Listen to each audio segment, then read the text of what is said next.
같다면 해도 주의 말씀 영원히 내 삶 속에 새 일을 행하리.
할렐루야.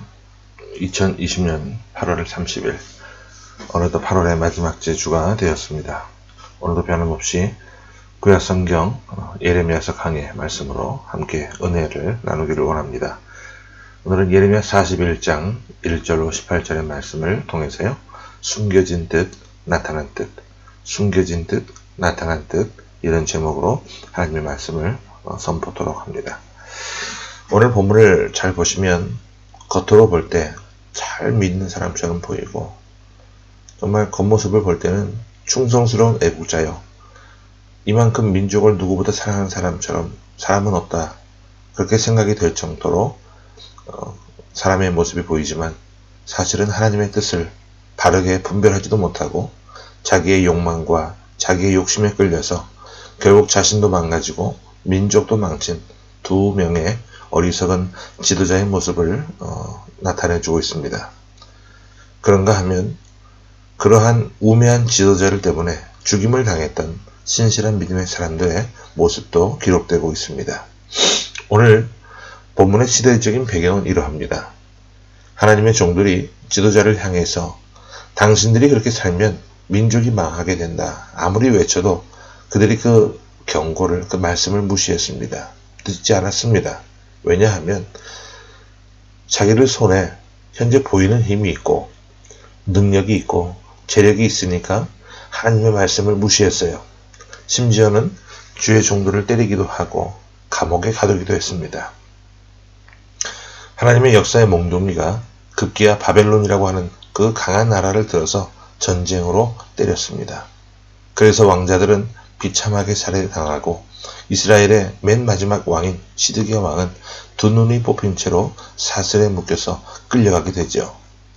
그때에 왕의 종친이었고 그 시드기야 왕의 시대에 장관을 지냈던 이스마엘이라고 하는 사람이 있는데, 이 인간이 자기의 왕이 잡혀 끌려가고 모든 방백들이 죽임을 당하고 있는 데에 자기가 정말 왕의 종친이라고 한다면 자신도 목숨을 걸고 희생하고 나라를 지키고 남은 백성들과 함께하며 그들을 위로해야 하는데, 이 사람이 자기 혼자 살겠다고 어디론가 도망가 숨어 있다가 나라가 다 남의 나라에 넘어가고 난 이후 자기 나라의 지도자를 지배해온 그 바벨론이 그다랴라고 하는 사람을 임시총독을 세운 것을 알고 찾아와서 이상한 일을 벌이는 모습을 보게 돼요.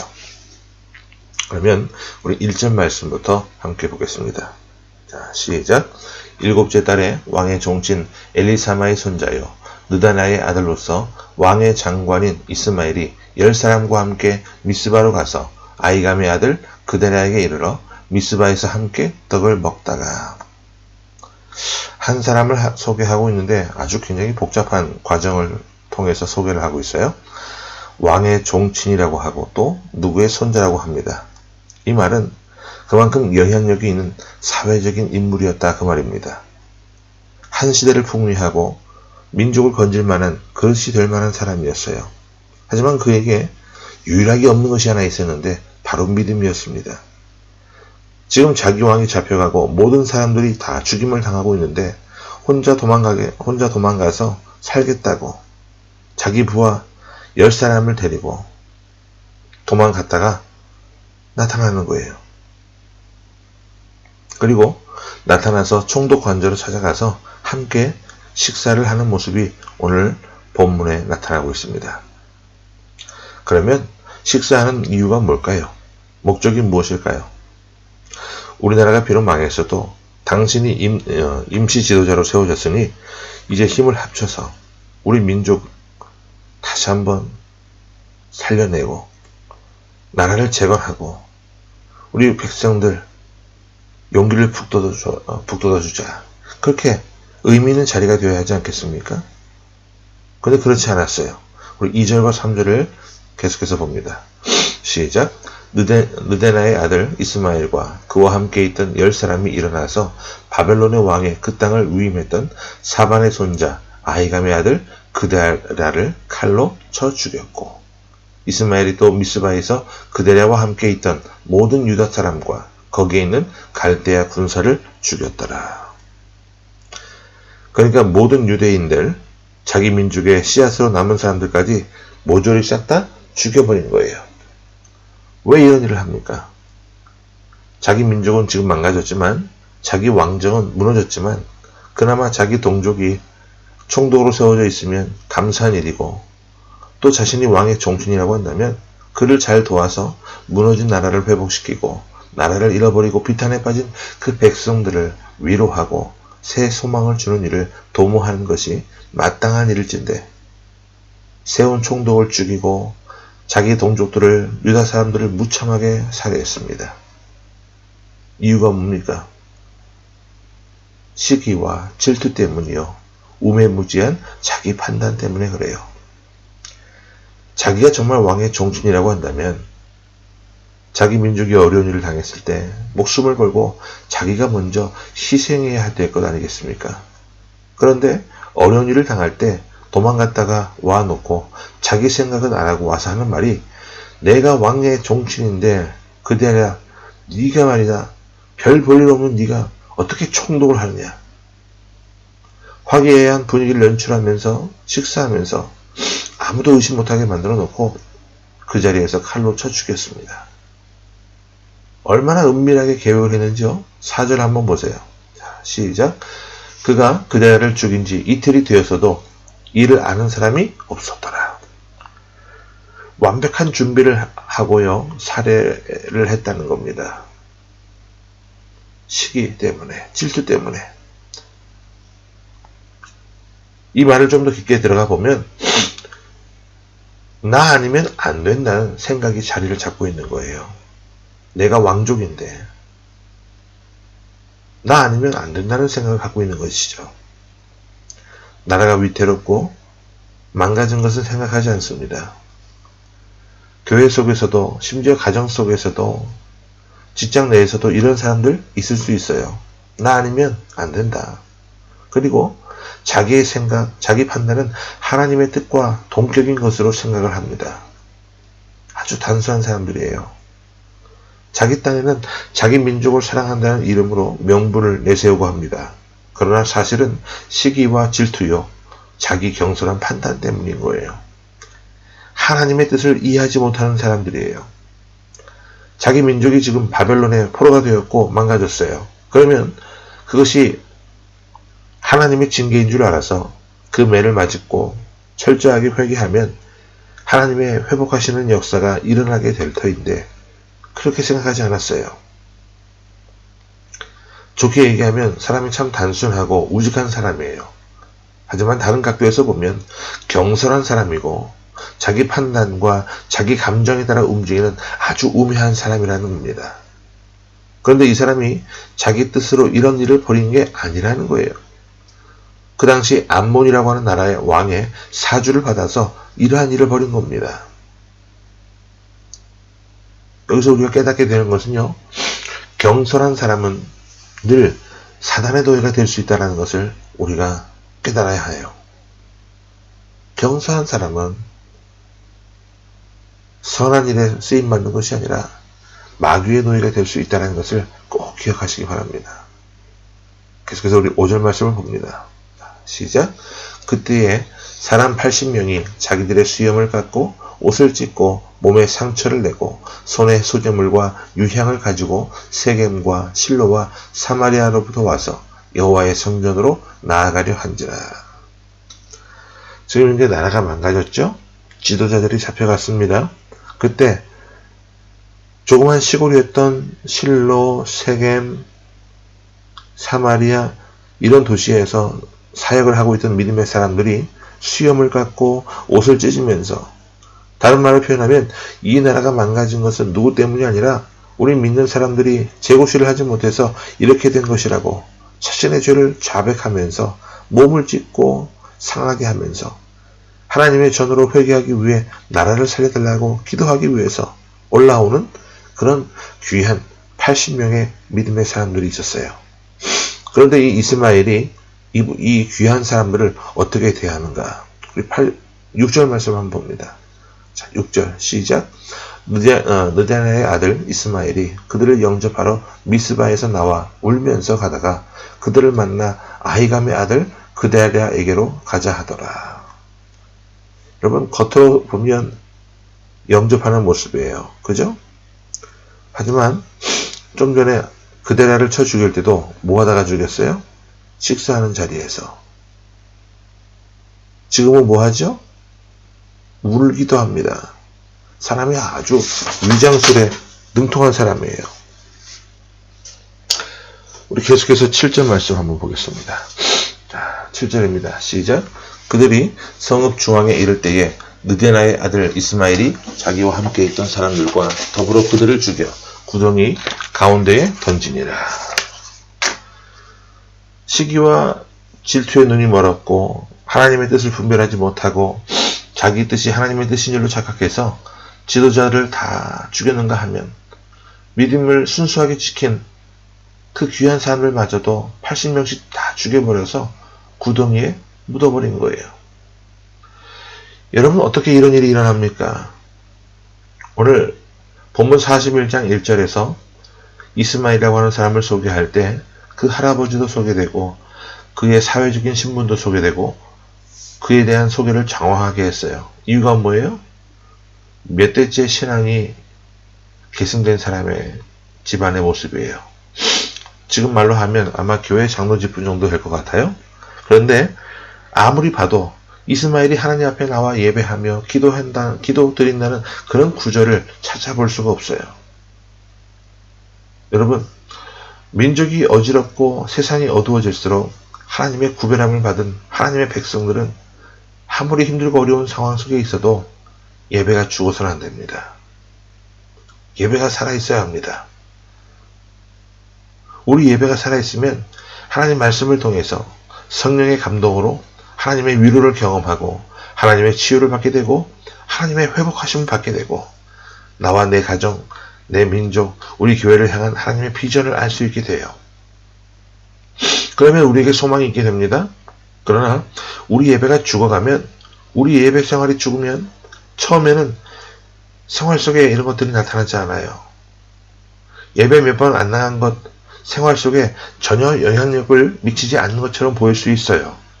그러나 예배가 죽어지기 시작하고 시간이 흐르면 내 영혼에, 내 삶을 다스리시는 그 하나님의 다스리심이 중단되고 사단이 나를 다스리고 내 경솔함, 내 욕심, 내 의심과 질투 이런 것들이 나를 다스려서 결국 나도 망가지고 나 때문에 이미 주신 은혜와 축복 가지고 다른 사람까지 망가뜨리는 어리석은 삶이 될 수 있다는 겁니다. 얼마든지 무너진 나라를 회복시키고 재건해서 하나님의 영광을 드러낼 수 있었던 사람, 좋은 믿음의 가문의 사람이요, 왕의 종친이요, 장관을 지냈던 그런 귀한 경력들. 그러나 그것들을 가지고 민족을 살린 것이 아니라 자기도 망가졌고 민족도 망가뜨리고 믿음의 사람들까지 죽였던 비참한 비극의 주인공이 되었습니다. 만약에 이 아침에 이스마엘이 우리에게 와서 호소를 한다고 한다면 저는 이렇게 말할 것 같아요. 사랑하는 여러분, 민족이 두 쪽이 나고 나라가 망할지라도 하나님께 부름받은 사람들은 예배의 승리자가 되어야만 합니다. 예배를 통해서 하나님의 뜻을 알 수 있습니다. 부디 저처럼 어리석은 인생이 되지 마시기 바랍니다. 이렇게 호소할 것 같아요. 우리는 예배를 통해서 세상이 줄 수 없는 하나님의 위로를 받을 수 있습니다. 여러분, 창세기를 보면 아브라함은 가는 곳곳마다 단을 쌓았다고 그랬어요. 예배했다는 말이잖아요. 그 예배를 통해 하나님의 인도를 받았습니다. 하지만 그가 예배 생활을 소홀히 했을 때 자기 아내를 누이라고 속이는 일을 행하게 되죠. 믿음의 사람 다윗도 가는 곳마다 예배를 드렸습니다. 그럴 때 하나님이 함께 하심을 체험했어요. 하지만 그의 예배가 죽어졌을 때 자기 부하의 아내하고 눈이 맞아 간통을 저지르게 됩니다. 믿음의 사람 노아가 말씀을 듣고 120년 동안 방주를 지어서 정말 귀한 승리하는 인생을 살았어요. 하지만 그가 방주에서 나온 이후 방심했을 때 포도 농사를 지은 다음 어떻게 해야 되죠? 포도주를 만들어 먹고 대낮에 벌거벗고 취하여 있다가 부끄러운 일을 만나게 됩니다. 이런 것들이 다 예배 생활에 실패한 사람들의 모습이에요. 우리가 가정에 실패할 수 있어요. 사회생활에 실패할 수도 있고 심지어 교회 생활을 실패할 수도 있습니다. 그러나 하나님은 우리를 포기하지 않으십니다. 우리를 실패자로 낙인 찍지 아니하십니다. 오늘 이 자리에서 여러분의 심령 가운데 하나님을 향한 또 예배를 향한 그런 어떤 불씨가 타오르지 않고 위태위태한 모습이라고 한다면 다시금 하나님 앞에 예배의 불씨를 피워나가는 그런 귀한 삶의 모습이 될 수 있기를 바랍니다. 오늘 본문을 통해서 우리가 또 한 가지 느낄 수 있는 교훈이 있다면 그것은 우리는 연약한 피조물임을 잊지 말아야 한다는 겁니다. 여기 이스마엘이라고 하는 사람은요, 자기가 다 하나님인 것처럼 생각을 해요. 자기 눈에 보이는 판단은 하나님의 뜻이라고 착각을 하고 있어요. 지난주에 말씀을 드렸던 기억이 납니다. 우리 전도서 7장 13절과 14절을 같이 한번 보겠습니다. 시작. 하나님께서 행하시는 일을 보라. 하나님께서 굽게 하신 것을 누가 능히 곱게 하겠느냐. 형통한 날에는 기뻐하고 곤고한 날에는 되돌아보아라. 이 두 가지를 하나님이 병행하게 하사 사람이 그의 장래일을 능히 헤아려 알지 못하게 하셨느니라.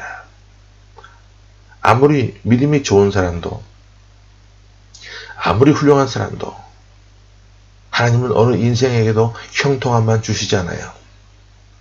그렇다고 어느 인생에게는 곤고함만 주시는 것도 아닙니다. 형통과 곤고함을 병행하여 주십니다. 때문에 우리 인간으로 하여금 미래를 알지 못하게 하셨습니다. 오직 하나님께 맡기고 주어진 오늘을 최선을 다하며 하나님을 섬기고 겸손하게 믿음으로 살아야 할진데 오늘 좀 잘됐다고 교만할 것도 아니고 오늘 좀 꼬이고 일이 잘못됐다고 해서 기죽을 것도 아닙니다. 사람은 그 어느 누구도 장래일을 알지 못해요. 전도서 7장 16절도 한 번 더 봅니다. 시작. 지나치게 의인이 되지도 말며 지나치게 지혜자도 되지 말라. 어찌하여 스스로 패망하게 하겠느냐. 이 말씀을 여러분 꼭 기억하시기 바랍니다. 신앙생활을 조금 잘하고 나면 자신도 모르는 사이에 자기가 지나치게 의인이 돼요. 자기가 기준이 되는데 이건 스스로 패망에 이르는 지름길의 모습입니다. 우리 모두는 다 연약한 인간들이에요. 오늘 내가 아무리 올바르게 판단하는 것 같아도 전체를 판단할 수 없고요. 멀리 볼 수 없다는 것을 기억해야 합니다. 이 이스마엘이라고 하는 사람은요. 자기 마음대로 판단하고 사람도 죽였어요. 심지어 믿음의 사람들까지도 죽였습니다. 그리고 자기도 망가졌어요. 우리 삶의 현장에서 이런 사람들을 얼마나 많이 만날 수가 있습니까? 여러분, 지나치게 의로워서는 안 돼요. 우리가 지나치게 지혜로워도 곤란해요. 우리가 의롭고 지혜로운 삶을 살아야 하지만 그렇다고 해서 인간미를 잃어서는 안 됩니다. 우리 모두가 언제든지 넘어질 수 있는 연약한 존재임을 기억해야만 합니다. 내가 하나님의 입장에서 사람을 죽이면 안 돼요. 우리가 만난 것은 서로를 살리기 위해서 만난 것이지 판단하는 재판장으로 만난 것이 아님을 기억하시기 바랍니다. 우리 모두가 연약한 인간이기 때문에 서로 있는 모습을 그대로 받아들이고 서로 축복하며 더불어 살아가는 것 다 그 사람 입장이 되면 그럴 수 있겠지. 그럴 만한 이유가 있었겠지. 이게 바로 성숙한 인격의 모습이에요. 오늘 이스마엘을 통해서 우리가 받을 수 있는 교훈, 그것은 예배의 승리자가 되라는 겁니다. 또 하나, 우리 인간이 아무리 훌륭해도 연약한 인간임을 잊지 말고 서로의 만남을 통해서 서로를 축복하고 세우는 인생이 되라는 거예요. 자, 우리 계속해서 본문으로 돌아가서 11절 말씀을 봅니다. 자, 11절 시작. 가레아의 아들 요하난과 그와 함께 있는 모든 군 지휘관이 느다나의 아들 이스마엘이 행한 모든 악을 듣고. 자, 요하난이라고 하는 사람이 나타나는데 이 사람 역시 아주 기회주의자입니다. 자기 민족이 어려운 일을 당하니까 지도자 두 사람이 도망을 가는데 한 사람은 암몬이라고 하는 땅으로 도망가고 또 한 사람은 이 요하난은 애굽으로 도망을 갔다가 전세가 회복됐다고 하니까 다시 나타난 거예요. 자기가 지도자라고 한다면 하나님 앞에 나와서 내가 죽으면 죽으리라 목숨 걸고 하나님을 두려워하고 사람을 두려워하지 말고 믿음으로 나가야 되는데 어려운 일 당하니까 도망갔다가 문제가 해결되고 나면 또 한 자리에 차지하려고 나오는 그런 기회주의자다 그 말입니다. 오늘 본문에 나오는 이스마엘과 요하난 이 두 사람은요, 예레미야 시대의 부끄러운 지도자들의 두 얼굴의 모습이에요. 우리 다시 한번 2절을 볼까요? 자, 시작. 느다나의 아들 이스마엘과 그와 함께 있던 10사람이 일어나서 바벨론의 왕에 그 땅을 위임했던 사만의 손자 아히감의 아들 그데랴를 칼로 쳐 죽였고. 뭐하다가 사람을 죽였어요? 어떤 자리에서? 식사하던 자리에서. 겉으로는 식사하는 모습이지만 속으로는 사람을 죽일 계획을 가지고 있었다라는 거예요. 그리고 실행에 옮긴 것이죠. 그 다음 6절도 한번 볼게요. 자, 시작. 느다나의 아들 이스마엘이 그들을 영접하러 미스바에서 나와 울면서 가다가 그들을 만나 아히감의 아들 그데랴에게로 가자 하더라.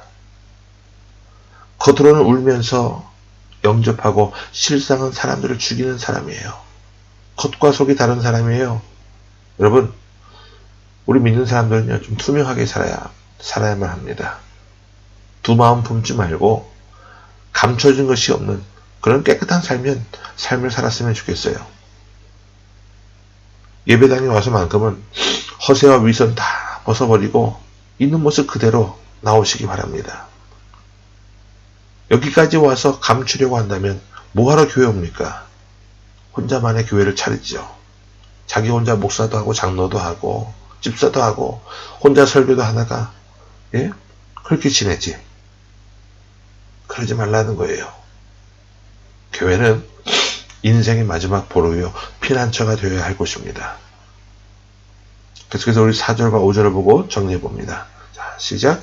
그가 그데랴를 죽인 지 이틀이 되었어도 이를 아는 사람이 없었더라. 그때의 사람 80명이 자기들의 수염을 깎고 옷을 찢고 몸에 상처를 내고 손에 소재물과 유향을 가지고 세겜과 실로와 사마리아부터 와서 여호와의 성전으로 나아가려 한지라. 여러분, 이 이름 없는 80명의 믿음의 사람들이 정말 중요한데 그 당시 정치 상황은요 아주 엉망진창이었습니다. 서로를 죽이고 죽이는 살벌한 상황이었어요.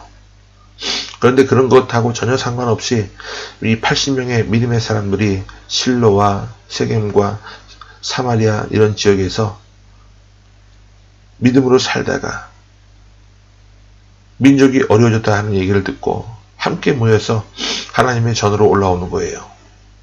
자, 올라오는 자세가 기록되어 있는데 첫 번째 뭘 깎았어요? 수염을 깎았어요. 여러분, 이스라엘 사람들이요, 수염을 깎는 이유가 있어요. 그것은 뭐가 있냐면 제일 중요한 이유가 뭐냐? 어른 대접을 받지 않겠다는 거예요. 어른 대접을 받지 않겠다는 표현. 우리 민족이 이렇게 망가진 건 어른된 우리가 재구실을 하지 못해서 이렇게 된 거라고 인정하고 스스로 권위를 버리는 표현이다 그 말입니다. 그 다음에 뭘 했습니까? 옷을 찢었다고 했어요. 자기 허세와 위선을 다 버리고 회개하는 모습이에요. 이 민족이 망한 것은 누구 때문이 아니라 내가 재고실을 못한 까닭이고 내가 하나님 앞에 바로 서지 못하고 바르게 살지 못한 내 죄 때문이라고 옷을 찢는 거예요. 그 다음에 또 자기의 몸을 상합니다. 이것은 자해를 했다는 얘기가 아니에요. 민족이 어려운 일을 당할 때 온몸으로 헌신하지 못했음을 철저하게 회개하는 모습입니다. 그러면서 손에는 무엇을 들고 있어요? 소제물을 들고 있어요. 유향을 가지고 있어요. 뭡니까? 바로 하나님 앞에 드리는 감사의 예물을 말하는 거예요. 나라는 망가졌지만, 믿음은 망가졌지만 하나님 앞에 나아갈 수 있는 믿음을 주신 것에 대해 감사해서 예물을 드리고 있는 거예요. 비록 나라는 망했지만 나는 비록 구별함을 받은 백성답게 하나님을 기쁘시게 하며 살겠다라고 하는 신앙의 고백이에요. 각기 맡아서 봉사하던 자기 사역지로부터 예루살렘 성전으로 올라오는 이 사람들의 모습을 여러분들 한번 살펴보시기 바랍니다. 민족의 어려운 일이 자신들의 허물 때문이라고 자백하며 철저하게 회개하는 이 믿음의 사람들. 무엇보다도 예배가 있고 감사가 있고 헌신이 있는 배움의 터 위에서도 믿음으로 감사하고 믿음으로 남은 인생을 헌신하고 하나님의 뜻을 따라 향기나는 삶을 살겠다고 하나님 앞에 다짐하는 이 아름다운 모습들. 저는 정말로 이 시대에 하나님이 찾으시는 사람은 이런 믿음의 사람인 줄 저는 믿습니다. 정말 이름도 없이 빛도 없이 하지만 그 영혼이 투명하고 깨끗한 사람들. 온전한 모습으로 헌신하며 감사하고 사람들을 축복하고 더불어 살 줄 아는 이러한 사람들. 저는 우리 교회 사람들, 우리 교회 가족들과 이 땅에 남아있는 믿음의 사람들의 모습이 바로 이런 모습이 될 수 있기를 소망합니다. 우리 마지막 8절 보고 정리합니다. 시작. 그 중에 10사람은 이스마엘에게 이르기를 우리가 밀과 보리와 기름과 꿀을 밭에 감추었으니 우리를 죽이지 말라 하니 그가 그치고 그들을 그의 형제와 마찬가지로 죽이지 아니하였더라. 여러분, 남들이 볼 때 이 80명은 정말 믿음이 훌륭한 사람들이에요.